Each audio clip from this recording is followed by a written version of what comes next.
नमस्कार, आपण पाहत आहात अलर्ट महाराष्ट्र न्यूज। पहाटेची ती वेळ घड्याळात 4 वाजले होते। शहर अजून झोपेत होतं, रस्ते निर्मनुष्य आणि काही तरुण स्वप्नांनी भरलेले चेहरे लॉंग ड्राईव्हच्या उत्साहात घराबाहेर पडले होते। कोणाला कल्पनाही नव्हती की हा प्रवास परतीचा नसणार। होसकोटे तालुक्यातील M70 गावाजवळ वेगाने धावणाऱ्या कारनं अचानक नियंत्रण गमावलं। पहिल्यांदा समोरून येणाऱ्या दुचाकीस्वार गगनला जबर धडक।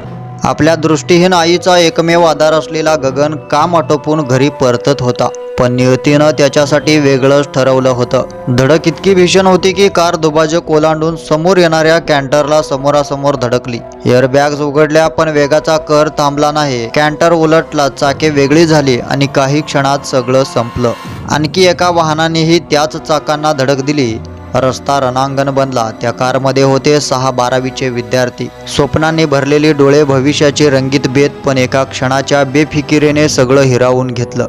अश्विन नायर RV महाविद्यालयाचा विद्यार्थी मित्रासोबत घरच्यांना न सांगता घराबाहेर पडला होता।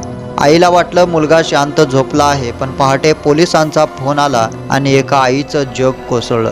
अरहान शरीफ, अयान अली, भरत, एतन जॉर्ज, फरहान ही नावं आता केवळ आठवणीत उरली आहेत। 7 कुटुंबावर दुःखाचा डोंगर कोसळलाय।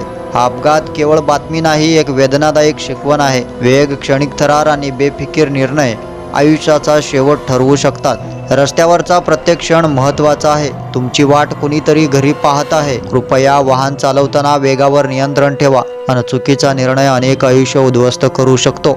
अशाच नवीन व विश्वासार्ह बातम्यांसाठी अलर्ट महाराष्ट्र न्यूजला जरूर सबस्क्राईब करा।